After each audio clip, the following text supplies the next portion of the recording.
Hey everyone, welcome back to K-Korner, the channel where we dive into the wild world of entitled people and their unbelievable stories. Hope you enjoy it, and without further ado, let's go. I first got to college my freshman year and met the dorm leader, RA, at most schools. Like most colleges, the dorm leader was the upperclassman that lived in the dorms and monitored the freshman halls. My dorm leader's name was Julio, fake name by the way, and at first he seemed like a nice dude that minded his own business. He talked about how he would stay out of everyone's business if we would stay out of his. Also, he tried to be the cool dorm leader and always mentioned to me about how he drank tons of alcohol his freshman year in the dorm. He gave off the impression he really didn't care if we ever drank in our dorm rooms, but to just keep it on the low if we did. I really didn't drink much at all, but I appreciated the fact he seemed pretty normal and didn't try to rat on kids. During the last week of October of my freshman year of college, I had one of the hardest weeks of my academic career. I was a biochemistry major taking some pretty tough classes and had 3 exams that week. At the end of the week, a friend I had recently made down the hall invited me to his dorm room to watch an upcoming NBA game. As we were watching the game, he had a bottle of vodka and gave some to the guys in the dorm. Being a naive and stupid freshman kid just trying to make some friends, I took 1 shot of vodka and continued to watch the game. As we're watching the game, one of the guys in the dorm spills a bottle of soda and rushes to the bathroom to grab some paper towel. As he walked out of the dorm room, Julio walked by and noticed the bottle of vodka. He laughed and said something of the sort of, "I remember when I was a freshman." Just try and keep it down. We thanked him and told him to have a good night. It seemed like a normal conversation and nothing out of the ordinary. 30 minutes later, we heard a knock on the door and 2 policemen showed up with breathalyzers. They told us they had received a complaint from Julio about underage drinking and a party being thrown in the dorm room. Remember, it was 3 guys watching a Lakers game on a Thursday night at 8 p.m.? I ended up getting a minor in consumption charge for blowing AA2, had to do 20 hours community service, a reflection journal, and appeared at the Judicial Affairs Center at my college about my supposed drinking problem. I'm not blaming the officer for giving me a ticket, but I was pretty upset that Julio, who always talked about getting drunk during his freshman year in the dorm, called the police right after he essentially gave us the okay for the night. A few weeks later, I saw Julio and straight up asked him why he decided to rat me out. Specifically, I asked why he didn't just tell me to head back to my dorm if he had a problem with the alcohol instead of calling the police right after our conversation. He responds word for word with "you made a decision and had to suffer the consequences of that decision." After that incident, I never really talked to him, but he always tried to be buddy when he saw me in the hallway. Anyway, I eventually left the dorms and moved off campus for my sophomore year. I had decided to rush a fraternity my freshman year and ended up meeting some really nice guys. I have never been the fraternity type, but I went to a smaller college where fraternities are a lot different than most places. During the 2nd semester of my sophomore year, my fraternity was taking a new pledge class. One day I received a text from Julio saying one of the guys pledging your fraternity has been caught dealing alcohol to another freshman in the dorm. I thought I would let you know. Turns out Julio was the dorm leader for a freshman pledging my fraternity and ratted him out to Judicial Affairs as well. Thinking the term dealing alcohol was the lamest, funniest thing I've ever heard, I sent that to our fraternity group me and everyone laughed about it. About a week later, that kid pledging our fraternity came up to me asking about the message I received from Julio. Essentially, a pretty similar thing happened to him like what happened to me. Julio found out he had given another kid in the dorm a bottle of wine and reported it to the police. This kid ended up getting a minor in possession and had to speak with Judicial Affairs. This is where the story gets hilarious. In his meeting with Judicial Affairs, the kid pledging our fraternity told them that his dorm leader, Julio was now a senior at this point, had texted me about the charges pending against him. Apparently, it's a huge violation to discuss pending charges against a freshman in your dorm to a third party. The Judicial Affairs guy told him that if he could prove Julio was discussing this charge with a third party, aka me, he would receive severe sanction. Basically, if I sent that text to the Judicial Affairs people, Julio would be in big trouble, so ended up sending them that text that night. After that, I didn't hear anything about what happened to Julio and had honestly forgotten about it. However, nearing the end of the school year in my sophomore year, I saw Julio at the dining hall and came up to speak to me. He tells me a story about how he knows I was the one who ratted him to Judicial Affairs, how he ended up getting fired from his dorm leader position. lost the scholarship money his dorm leader job provided him, and overall how bad his life has been since he got fired. After going through his entire sob story, he asked me, "Why did you do that?" This could have been handled completely differently. I didn't have to get fired and I could have kept my scholarship money.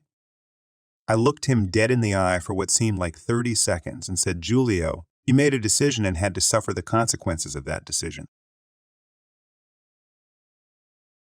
With that being said, allow me to start. My parents are divorced and have been for almost 7 years now.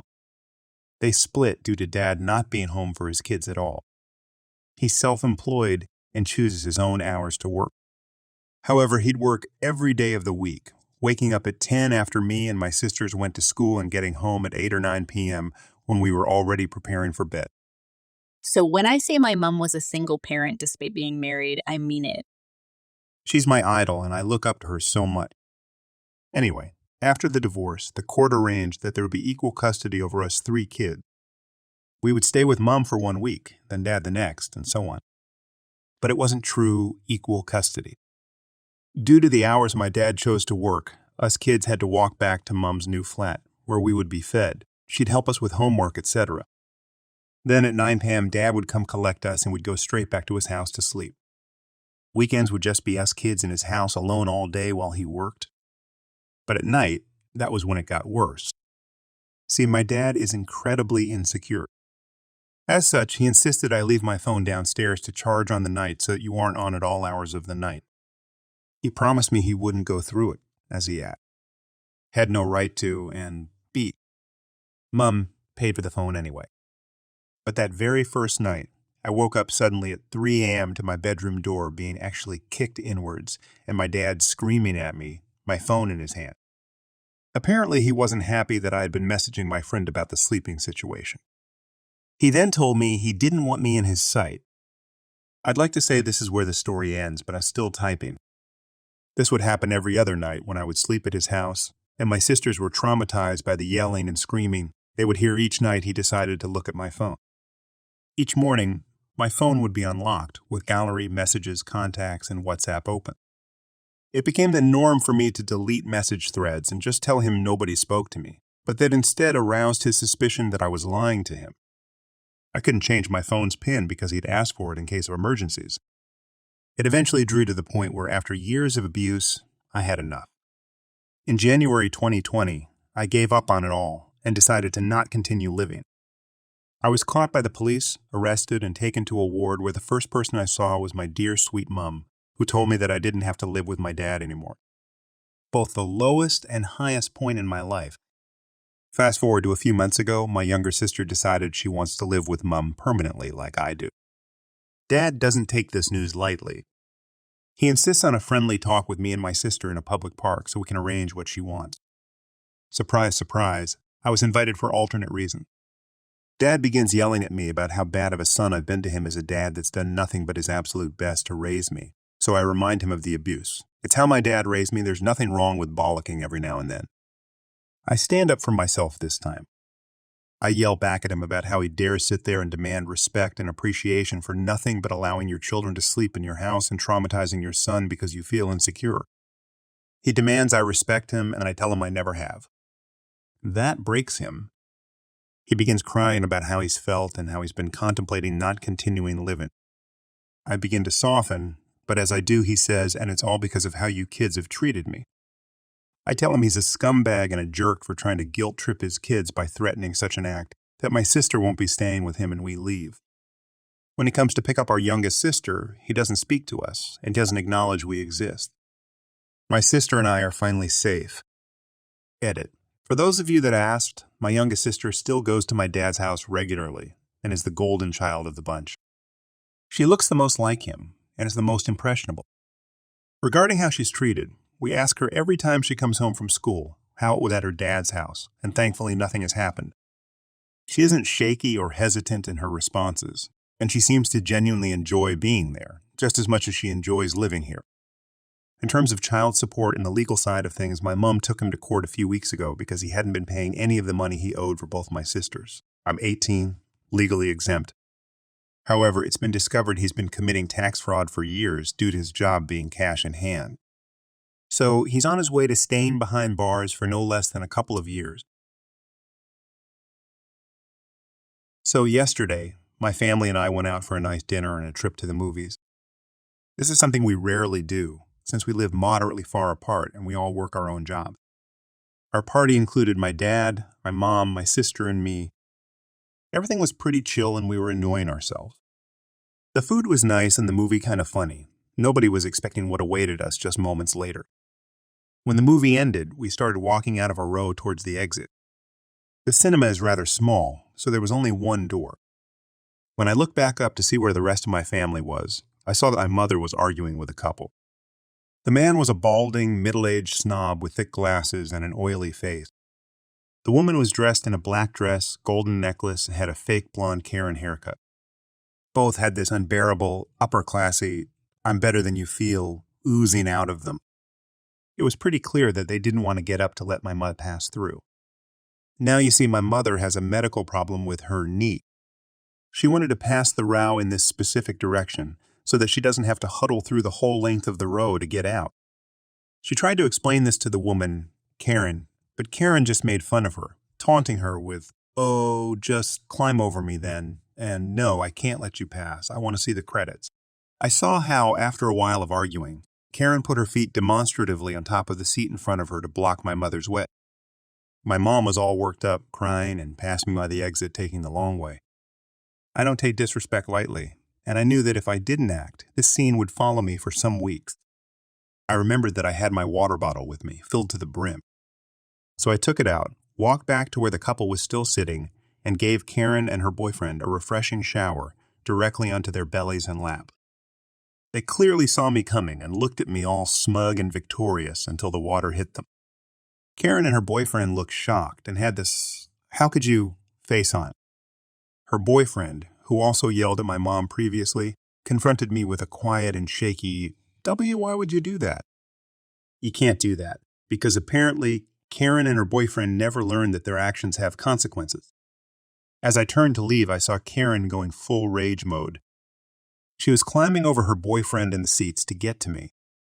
Her partner yelled something like, "Karen, please leave it as is. Don't do it." Just as I went through the exit, I realized that she made her way right behind me. I turned and she was standing there with raised fists, like 2 steps apart from me. I looked at her and asked, "Oh, so you want to fight?" And Karen, glaring with the rage of 1,000 sexually frustrated middle-aged women, sputtered, "Yeah, let's fight." I am a 23-year-old guy, fairly muscular and big into fighting sports. I've been training both Wing Chun and Muay Thai for quite a while now, since it's fun and adds to my overall fitness. Don't worry, I didn't obliterate Karen. I also didn't really attack her. I just assumed my fighting stance, took a step forward and asked her again if she really wants to fight. Karen was still there in all her freshly soaked glory, seething with rage. Now, at this point, I kind of wish she would try to hit me so I could bring her down in an elegant self-defense kind of way. But she just stared at me, so I threw a half-assed warning, shot kind of center kick in her direction, not hitting her, but to establish distance. Next thing I know is that Karen ran back into the cinema and my sister and my mother were getting in my way to end the situation. Karen was hiding behind some people in the cinema. I shouted something like, "Where are you going, Karen? I thought you wanted to fight." Her balding, middle-aged boyfriend walked to the exit, saw me and went wide-eyed again, completely overwhelmed with this situation. We then turned and left. A very kind woman reassured us that Karen acted weird and uncontrolled. She speculated that Karen went on coke or something. Well, after all, we got a good story out of our family night, and all Karen and her, seemingly enslaved, boyfriend got was wet clothes and dirty looks. A fair deal. Enjoying the stories yet? If you do, please subscribe, like, and comment. Well, boy, I had no idea people could be this unaware. My spouse's childhood friend announced a year ago that they were coming to our country and intended to stay with us. We tentatively said, okay. Recently, we found out that my mother requires a significant medical procedure, will be hospitalized for a few days to a week, and will recover with us after. The 3 of us live together as roommates with bills split equally, essentially. This procedure falls smack dab into the middle of spouse's friend's trip. I told my spouse to tell their friend about the circumstances and that this would severely impact any sightseeing plans we had, and I would be out for the duration of the trip between work and taking care of my mom. My spouse's friend, despite driving for many years in their home country, did not want to drive while here and expected us to ferry them around. I had hoped that, like most normal people, the friend would pick up on the fact that this is not a good time to visit us and make alternate arrangements. An example, drive a car, but instead they said, well, as long as I get to see X while here, I'm fine. I should probably explain that my spouse is a very new driver and just got their license a month ago and has little experience driving freeways. They still are terrified of these. I do most of the driving as a result while they were getting comfortable. Said friend arrived on Monday and since then. Expected to be picked up from the airport, a 2-hour drive each way, and spouse. The new driver had to drive in horrific traffic to get them. I was busy with appointments for my mom and work. Did not offer gas money to my spouse for driving all that way to get them. Expects to be driven to sightsee each day. Again, never offers gas money or pays for anything. When in our house, has the TV up loud in the one room I enjoy hanging out in outside of our bedroom. Doesn't pick up after themselves. Has not offered to pay for a single meal. Does not even pay for their own meals or drinks, save for one meal, so now we're paying to feed another adult. Should also mention that this friend has money, so it is not even a case of not having money. When taken to sightsee, never says thank you and even complained about one place my spouse took them to. Takes long showers without even asking if we need the bathroom before. Does not offer to help with anything in the house. Refuses to arrange for their own sightseeing and is entirely dependent on my spouse, who I'd like to have around to support me during this stressful time, but do not want to be around the friend, so therefore I don't get my spouse. Lectures my spouse on the politics and social norms of our country, despite the fact that my spouse has lived here for 4 years and knows more than said friend does. Friend is a total social drain to be around and only wants to talk about themselves and their thoughts, complaints. Friend has not once said thank you to us for hosting or driving or paying for their meals. Friend is staying for 13 days total, all with us, all with the expectation of us driving them. I have social anxiety, spouse knows this, and have had to give up my 2 favorite spaces in the whole house, so the friend has a place to sleep and a place to hang out when they're not in the bedroom. I work from home and had to relocate my work setup, previously in the guest room, to another part of the house which was and is a major inconvenience, as work is crazy right now, and I'm having to balance taking care of my mom with that. The last 6 days have been hell, and I feel like I have no peace in my own home, especially after a long day of having to be social while working, and then having to continue that because of this house guest. The next 6 days will also be hell as this friend simply will not take a hint, and I've got the stress of dealing with my parent who is having a procedure that has a 10th fatality rate, and given her health conditions, complications could happen. Of course, knowing this friend, they probably would not take a hint then either and would probably still expect my spouse to drive them places. As it is, my spouse asked if they and the friend should come up to the hospital to visit my mom, to which I said my spouse should, but not if the friend is going to be clinging to them like a sad puppy.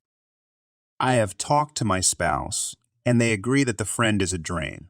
They're not happy either, but they are trying to stick it out until the friend leaves and have already said the friend will not be allowed to stay here again. It is clear to me that the friend is massively taking advantage of my spouse, and I hate to see it. I'm just flabbergasted that people like this even exist, as every other house guest we've ever had has been considerate, occupies themselves, arranges for their own transportation, and genuinely seems to care about our lives as we care about theirs. This friend is one of the most entitled people I've ever had this pleasure of meeting. Edit. Just want to clarify a few things. 1. I'm not paying for anything for the friend. I put my foot down. My spouse is paying from his own funds. 2. I told my spouse that I thought their friend should make an alternate arrangement after I found out about my mom's procedure, and that I was in no place mentally or emotionally to have someone staying with us. 3. I told my spouse that at the very least, friend needs to drive themselves, not put all that burden on spouse, and I really need my spouse to be there to support me at the hospital. I did try to cancel this friend coming here, but it fell on deaf ears.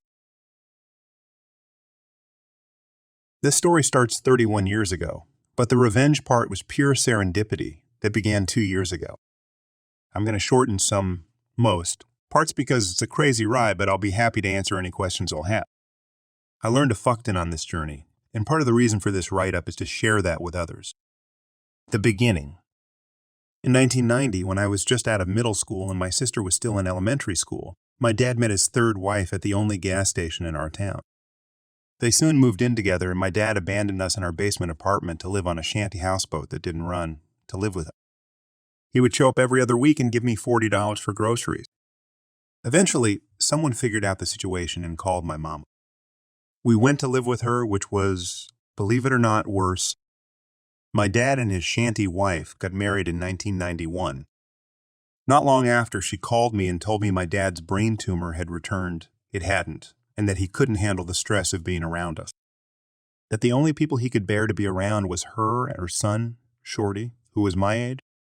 When I called my dad to ask if this was true, he said it wasn't, and he just couldn't believe that she would say that to begin with. That was one of our last conversations until 2 years ago. The middle. There's not much in this part. I worked my way through college, living in my car from time to time. My dad and I were no contact, but I heard from family that he'd bought a house and put his son through some vocational classes.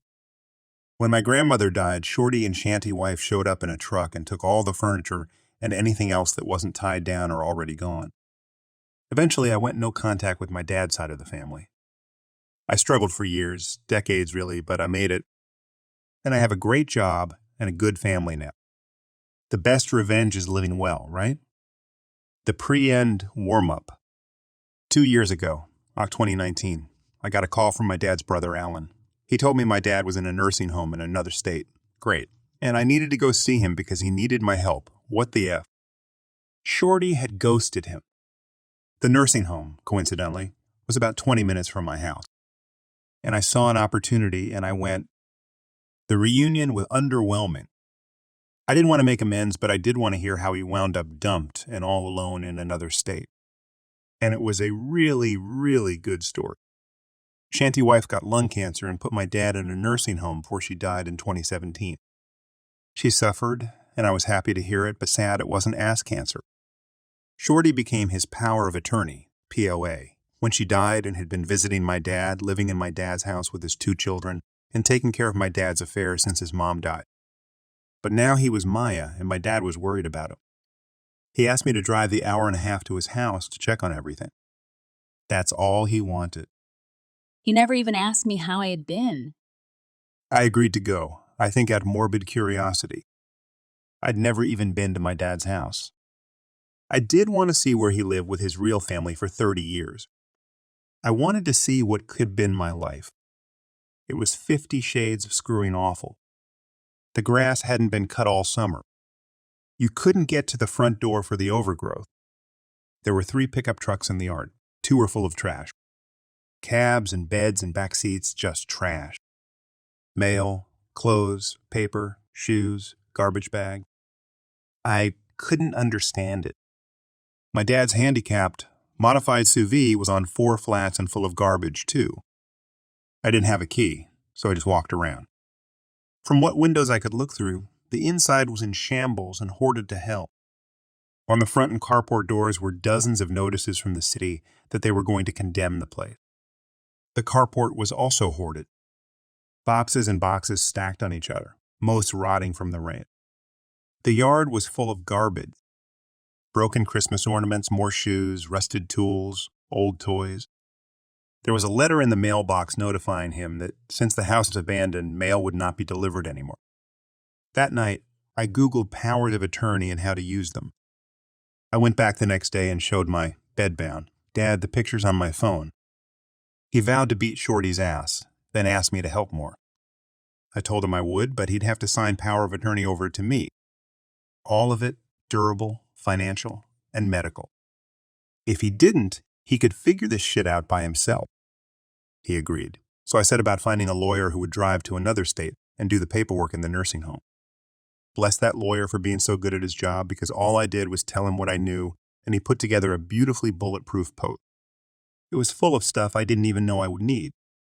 He also filed the paperwork to revoke Shorty's post. And now I'm unstoppable. We're from a small rural town, and it's the kind of creepy, landlocked place that no matter how long you've been gone or how far away you've been, when you go back, you'll see someone you know. Even if you don't know, you know them. It's like playing 7 degrees of everybody, all the time. It's suffocating, but it can also be helpful. The beginning of the end. I got to work the next morning. I didn't know how scorched the earth would be when I finished, and I didn't want Shorty or anyone from his prolific, inbred family trying to find me, so I made sure nothing I did had my name on it. I opened a Google account for my dad and got a Google number. I opened a PO box for him in his town. I put in a mail forwarding notice. I pulled his credit report. I took the PO to my dad's small-town bank, changed the address on his accounts, and got new account numbers. I requested copies of every transaction back to the day Shanty's wife had died, about 13 months' worth.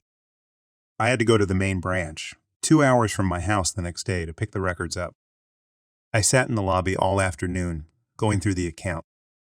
I cornered a service rep and got a crash course in his debits and deposits.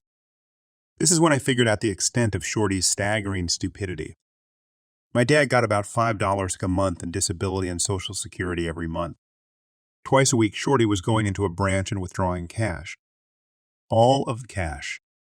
For 13 months. And every time he did it, as the POW, he had to sign a form stating that he was acting on behalf of my dad, and that form was notarized by the bank. I went through every withdrawal and got the bank to confirm that every one of them was made by Shorty. Then I went to the house and called a locksmith. I knew it was bad, but I had no idea what was waiting for me there. He got the first door open, and the stench rolled out like a fog bank. We both gagged. 2 locks later, I was so embarrassed by what he had to see and smell, I gave him a $60 tip. And with shiny new keys in hand, I called the cops. I told them I was Poe from my dad, was checking on his house, and there were 3 vehicles there that didn't belong to him. He asked me if I knew who they belonged to. I said no, and I wanted them towed. He told me to call a tow company, and he would meet them there. They showed up with 2 records. The tow truck guy got out and asked me for a signature. I only signed my first name. As I was signing, he asked, "Do you know Shorty?"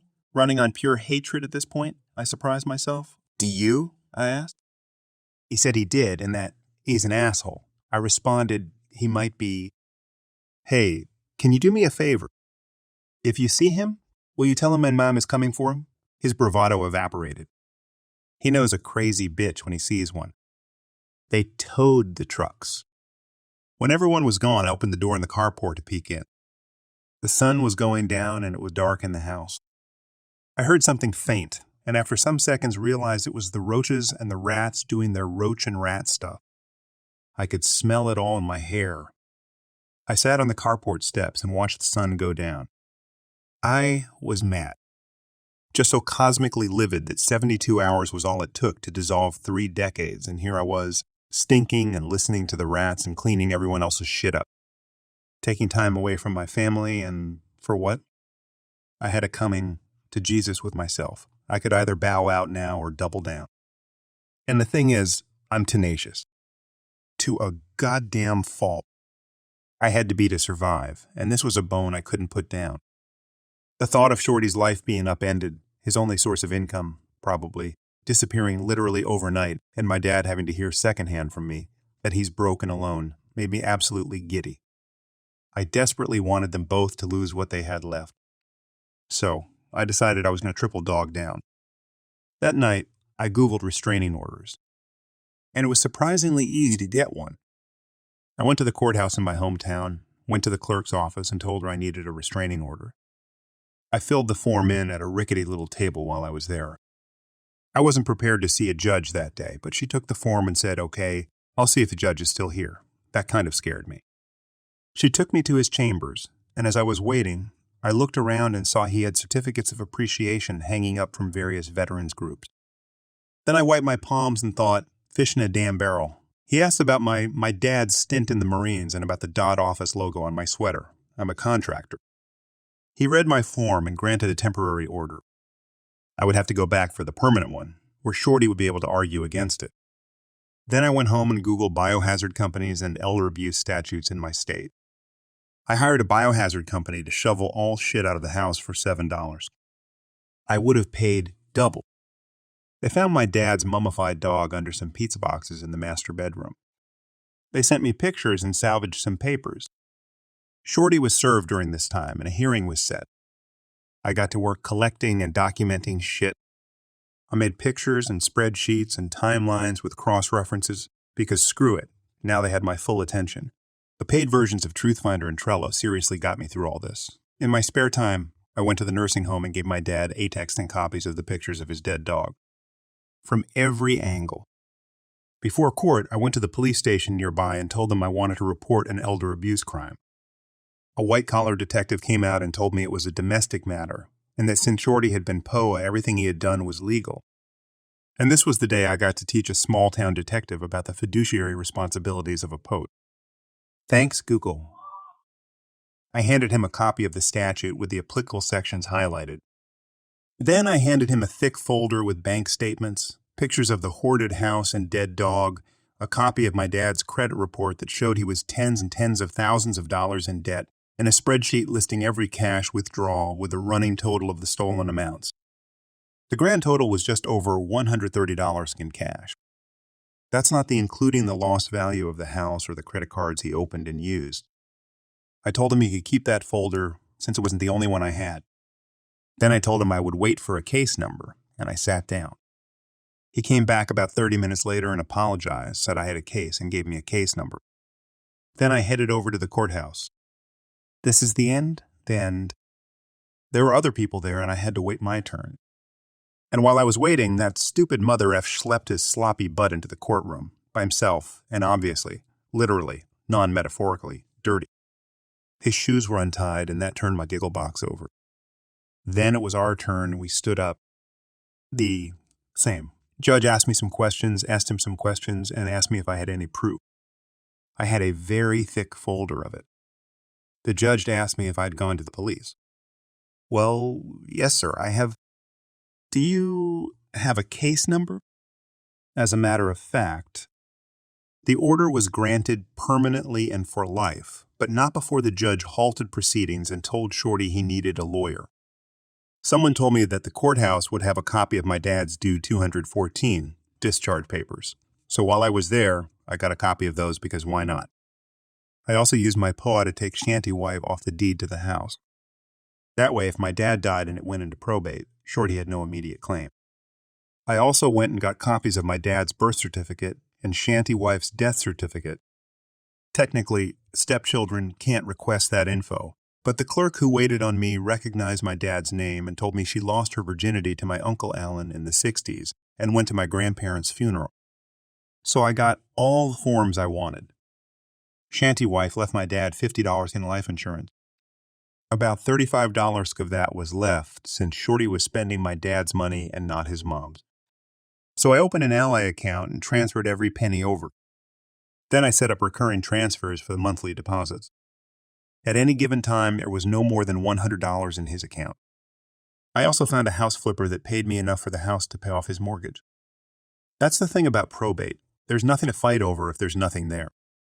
And I made sure there was nothing there. My dad died thinking he still owned a house. Speaking of which, this is about the time I found my dad's life insurance policies. They were up to date and Shanty Wife was the beneficiary. My PO didn't allow me to change beneficiaries, but it allowed me to assign them, and since Shanty Wife was dead, there was technically no beneficiary. This is where the death certificates came in handy. I assigned my sister and me as beneficiaries. Irrevocable, too, which means that the only way to change that is for my dad and me and my sister to agree to it. I kept my dad in the dark about all this. The only thing he ever really knew about was the restraining order and his dead dog. I found out that he had purchased the gravesite next to Shanty Wife and wanted to be buried next to her. That was just never going to happen. I Googled national cemeteries and found out he qualified to be in one since he was a disabled Vietnam-era veteran. So I arranged for that. Instead, all the cherries on top. My dad died in June this year, and I was there.